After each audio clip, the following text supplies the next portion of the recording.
All right, so here we go with another one, SBC.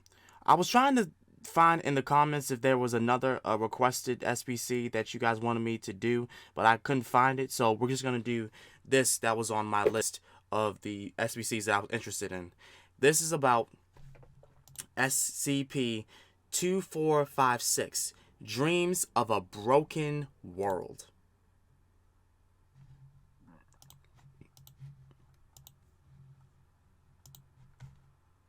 SCP-2456, Dreams of a Broken World.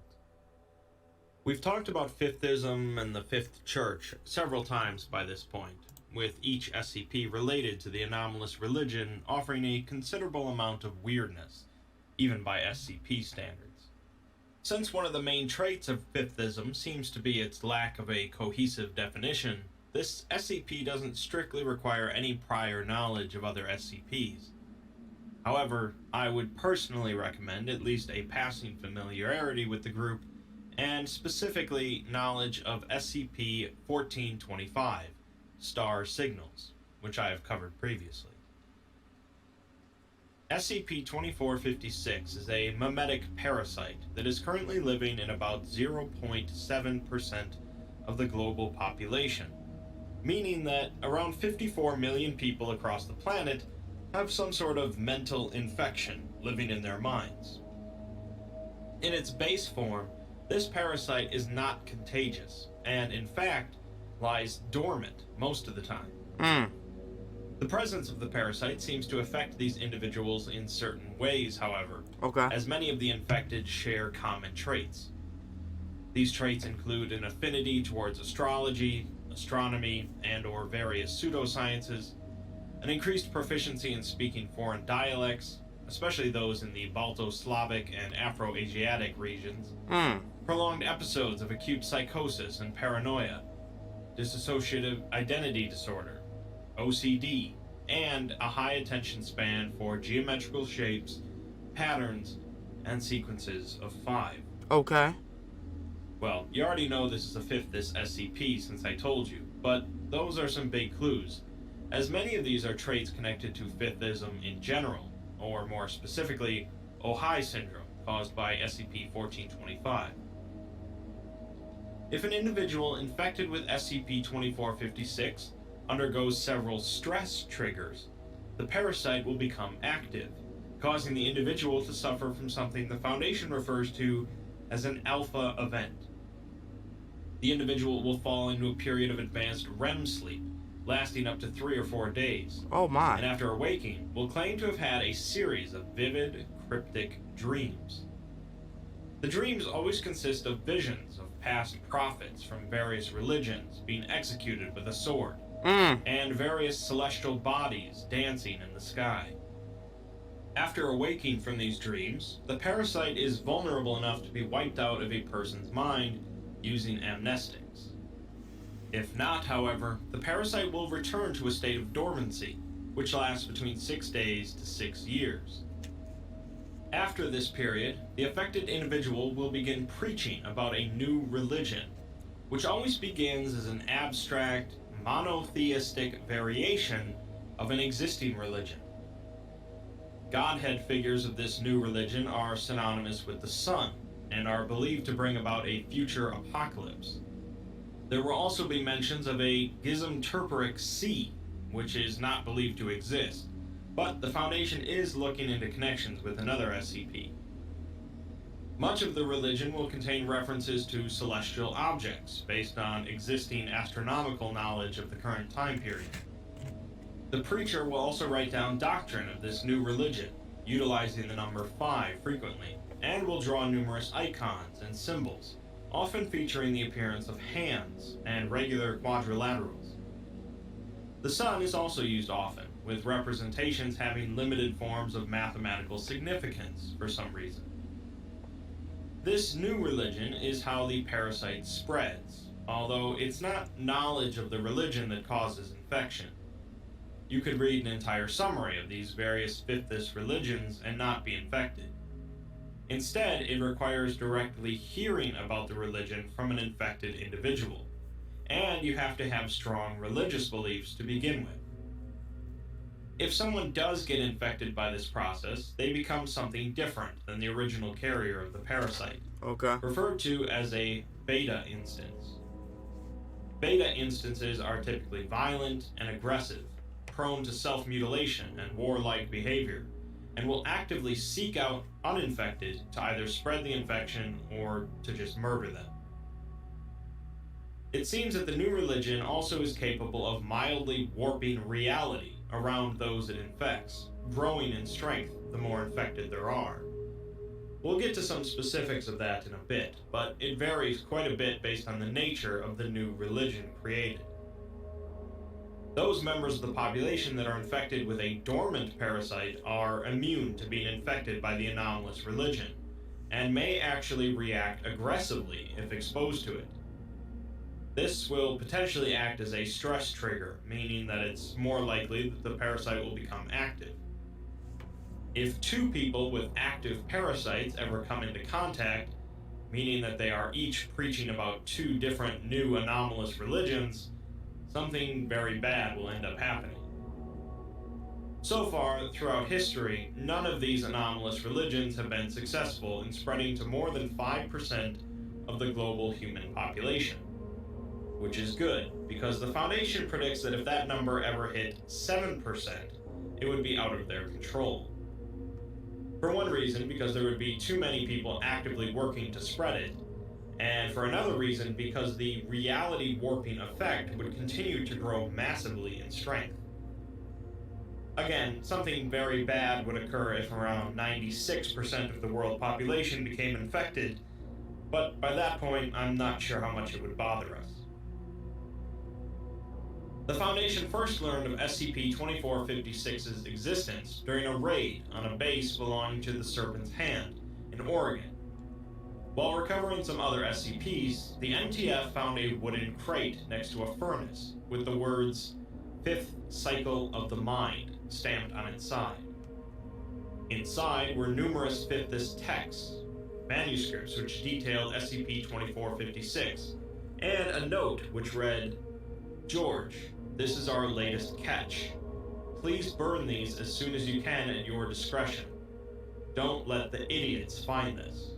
The Serpent's Hand doesn't often destroy SCPs, but they knew that this was a troublesome one, especially if it ended up in the wrong hands. The Foundation's, for example. Sadly, it seems George didn't quite get around to burning them. Let's look at a handful of previous anomalous religions created by SCP-2456 in the past. Alright, name them. In 1837, a 2456 instance was activated in China, creating a religion called the God-Worshipping Society, an offshoot of both Confucianism and Catholicism. It surged in infection rate when the host of the infection formed the Taiping Army in order to oppose the Chinese government. For reference sake, the God-Worshipping Society and the Taiping Army were both very real things, but it seems that, according to SCP-2456, the religious movement had Fifthist origins and reality-bending properties. The Taiping Rebellion eventually fell, and the God-Worshipping Society along with it, but it seems the reality-bending aspect of the religion caused a number of the infected to transform into piles of geological matter.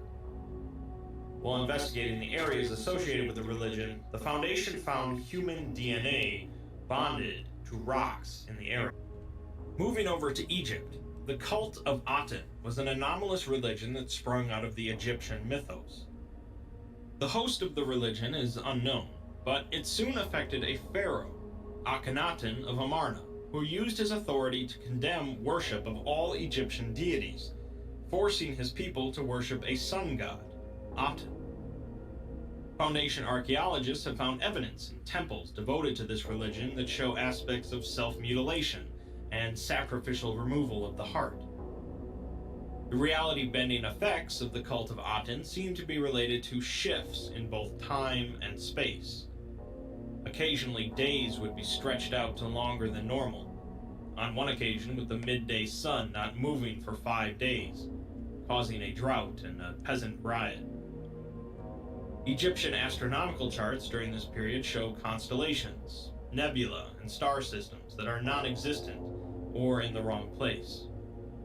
Additionally, an unknown planet was commonly shown in astronomical accounts, described as being half the size of Venus, but would pulse with light every 5 seconds. The name and host of the third religion is unknown, but seems to have widely influenced Aztec culture. It's believed that the well-known Aztec sun god, Tonatiuh, was created as an aspect of this anomalous religion, and managed to stick around in their culture and society despite the dying off of the religion that created it. It's also believed that the common practice of sacrificing hearts to Tonatiuh was started because of the Fifthist religion, and thus casualties linked to it could number over 56 million. It seems that although Tonatiuh is only one part of the anomalous religion, worship of this deity caused the spread of a mild reality-bending effect throughout the Aztec Empire. The sun and moon would occasionally be eclipsed by unknown celestial objects for weeks. Sacrificed cadavers would reanimate and attack the living, reaching into their throats to pull something out. And coastal regions would be greatly affected by a periodical glowing red poison. This poison would kill off the fish, and any humans exposed to it would suffer from tissue necrosis and large blood clots forming in their lungs. The next religion was found in France, started by Augustin Bon Joseph de Robespierre, called the Cult of the Supreme Being. This religion failed to spread far, partly due to the chaos of the French Revolution underway. Augustin's older brother, Maximilian, was infected, however, and was responsible for the Reign of Terror that saw mass executions in various French cities. There are accounts of incorporeal manifestations visible on the streets of Paris during this time, and sudden dimensional shifts in salons and smoking parlors around the city. I'll reiterate that all the names you've heard in this section were real people and religious movements. Wow. Which is a nice touch. The log for the fifth anomalous religion is completely corrupted for some odd reason. Curious that it's the fifth one. The sixth one is mostly corrupted, but there are a few words that are legible. For one, the Rount scale of this one is 8, which is higher than any of the prior ones, and we're told that the Rount scale is a measure of the severity of an anomalous contagion outbreak, with 6 or higher being an epidemic. We also can read the words syndrome and protocol Ophiuch, and it ends with saying that the host of this religion is still at large. Those words connect this religion to SCP-1425, star signals, which spread the infections referred to as Ojai syndrome, and was combated by the Foundation through Protocol Ophiuchus. Seems that although the Foundation put a stop to the book, Star Signals, the root of the problem is still out there. In that fifthest crate that wasn't burned were some texts related to a few of these religions. The first was from the God-Worshipping Society in 1861, titled Wisdoms of the Heavenly King. The text speaks of a prophet standing on the edge of the heavens, speaking to the poor and weary below him as they grovel in the filth and ash of great mountains. They wept because they understood that they were standing so terribly close to the stars. Another section speaks of the prophet following the smoke until it turned to steam, then mist, then vapor. He then met a man from the west who lived in the south, and learned from him about the Great Dream.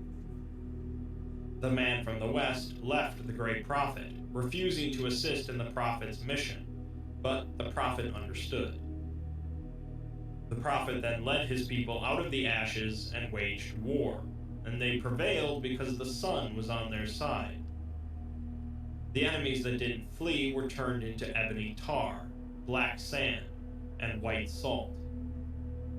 The final section of this text drops some more fifthist wisdom, including the suggestion to think 5 irrational thoughts a day, and the explanation that our world withers away 5 pieces at a time, but the stars will always die in 3s.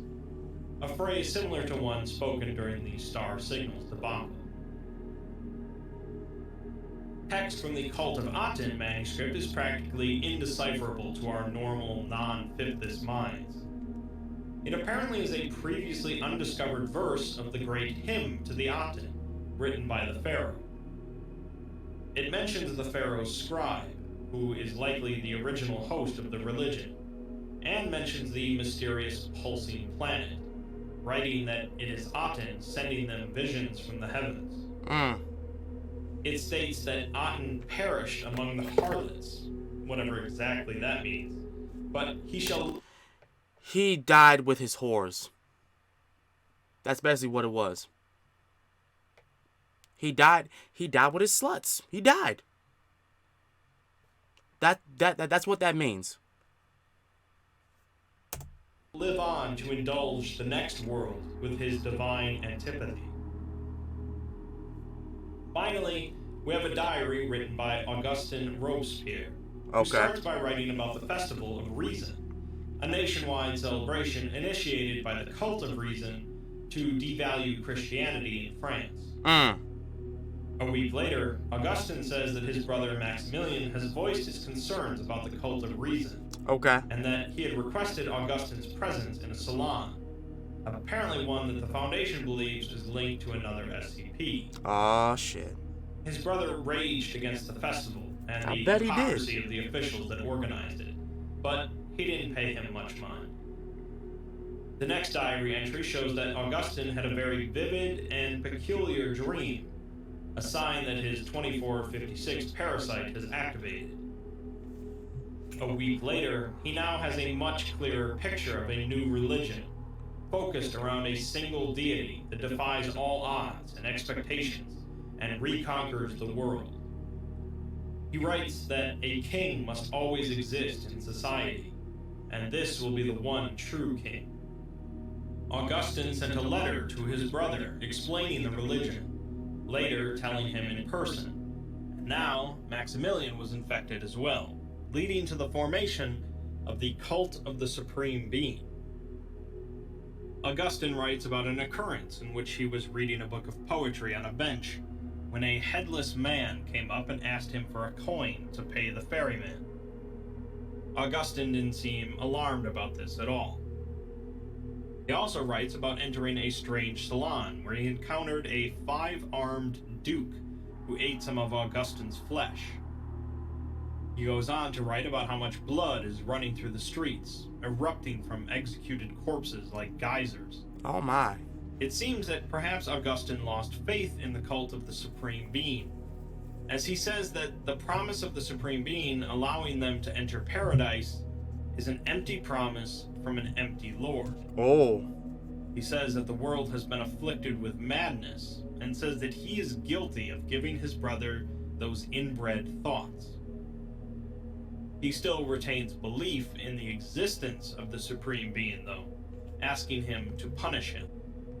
Let's put this all together, though, with the final addendum of SCP-2456, a transcript of an audio file that was sent to a Foundation researcher. The file was traced back to a terminal in a cubicle that had been vacant for 6 years.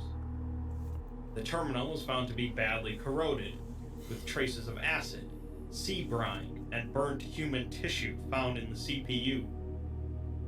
The file was sent from someone that claims to have worked for the Foundation for the last 20 years, and who has experienced some pretty awful stuff in that time. We later learn that his name was John Richards. John says that he's dying, or more specifically, his soul is slowly burning away. Jesus! And he's terrified. It seems that him, some other guys named Simon and Charlie, and someone else, were assigned to SCP-2456 when it was first identified. Their job was to find past instances of the infection, and it seemed pretty easy at first. Unfortunately, the 4th person on their team, the unnamed man, suddenly dropped to the floor during lunch one day. Oh, he was infected. About visions of the sea and the archons of a Trolopic world. He was infected. He stabbed a guard in the leg with a fork before being dragged to the infirmary. A fork? And an hour later, John went to the infirmary to check on him. To his bewilderment, the personnel there told him that no one had been admitted in the last 4 hours. Oh, God. John continues by explaining what exactly happened to that fourth man, which is also what happened to Simon and Charlie, and what is currently happening to him. Damn. He uses protein synthesis as a metaphor to explain the process involved with SCP-2456, but in an effort to emphasize clarity, I'll simplify it further. We know already that the mind parasite lives in certain people's brains and might eventually become active, causing them to spread knowledge about a new religion. These people are referred to as alpha instances by the Foundation. Okay. Those that hear about this new religion from this preacher become infected with a different type of infection and become beta instances. Beta instances can spread the infection the same way alpha instances can, but they are distinct entities. What John reveals then is that when a beta instance writes about the religion, a new infection is created, called a gamma instance. It's notable because the religion infection is spread specifically through hearing about it, not reading about it, whereas these gamma instances spread through written word. So it doesn't matter whether or not I don't hear it or not. If I even read it, I could get infected? Jesus. The gamma instances are also different because they are not memetic hazards, but rather anti-memetic hazards. It's not a guaranteed certainty, but whenever someone reads one of these gamma instances, there is a chance that they'll be infected with a powerful anti-meme, causing the person to slowly vanish from existence. Oh my God. Vanishing from existence is pretty terrifying, but since the fifths are involved, it's possible that the person is being sent somewhere, although where exactly is a pretty big question. Right. In addition to the person being erased from our existence, all records and knowledge of the person will disappear alongside them. John and his team also learn that this process isn't always perfect, and oftentimes things will get left behind, such as a corpse or a name. The gamma infection will also cause vivid hallucinations and false memories in a person. They didn't know this at first, and at one point Simon simply disappeared, leaving his favorite coffee cup on the floor. John then discusses star signals and ponders why the whole world didn't collapse when it spread across the United States. He speculates that the modern Fifth Church doesn't fully understand SCP-2456, and star signals was not a stable gamma instance. Instead of causing people to vanish from existence, it instead created new alpha instances, meaning new dormant parasites in people's minds. Oh, wow. He realizes, though, that it must have worked a little bit, as the talk show host that was infected with Ojai syndrome vanished and never reappeared. Huh! John then devolves a bit into Fifth's rambling, as he too is infected. He says that SCP-2456 is the dream. The Fifth King has set his sights onto this world, and his unbridled anger will burn the earth with an undying flame. So on and so forth, a world bathed in blood, soul sacrifice, eternal nightmares. John dreams of terrible things, of the number 5 and the number 6, but rarely the number 4. He knows his time is almost up, but says that someone must have been working throughout all this time to keep the Fifth King and the Fifths at bay. He wouldn't be surprised if the Serpent's Hand were involved. John Richards finishes by stating that once history is forgotten, it is of course doomed to repeat itself, and the sixth cycle will forevermore echo. The Foundation, of course, has no records of John or the other men mentioned. Of course they don't. This may explain some other unexplained disappearances of Foundation officials.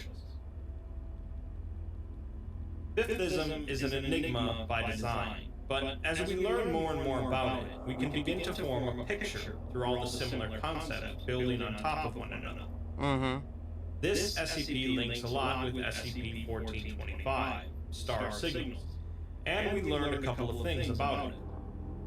One is that the Fifth Church does not quite have a firm grasp on how their own anomalies work, and according to John, Star Signals didn't work the way it was supposed to. Secondly, the end goal of this infection, and presumably what Star Signals was supposed to do, was erase people from this existence. Jesus I Christ. speculated earlier that this process was sending people somewhere, but that certainly doesn't have to be the case. A lot of SCP-2456 texts mention a deity of some sort, a supreme being or king, and it could be that this process is feeding it somehow, much like sacrifices to the Vorhole feed an entity. Many speculate that SCP-3125, the entity discussed in my anti-memetics video that erases anyone who learns about it from existence, is in fact the deity worshipped by Fifthis. If that is true, the connection with the gamma instances of SCP-2456 is pretty clear. The point is, Fifthism isn't just perpetually wacky for the sake of being wacky, and the group is working towards a singular goal, however alien and mysterious it might be. Jesus Christ. Under no circumstances should 2 activate. Instances I'm sorry about that. Instances ever be introduced to another. In the case of a breach, Site 33 is to initiate lockdown procedures. And Class 3 memetic kill agents will be dispensed throughout the facility. See Incident 2456-C for more details. If SCP-2456 reaches epidemic levels, the use of Protocol MOBAB in its final or prototype form is pre-approved. Mobile Task Force something/10 Salt Sowers is assigned to handle cleanup of the aftermath, in addition to managing the total suppression of media. All right.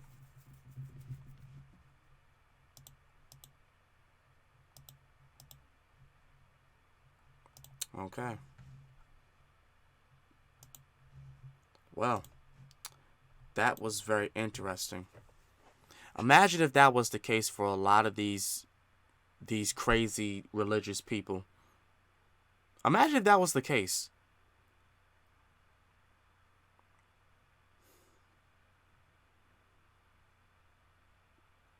That's a very scary thing to think about.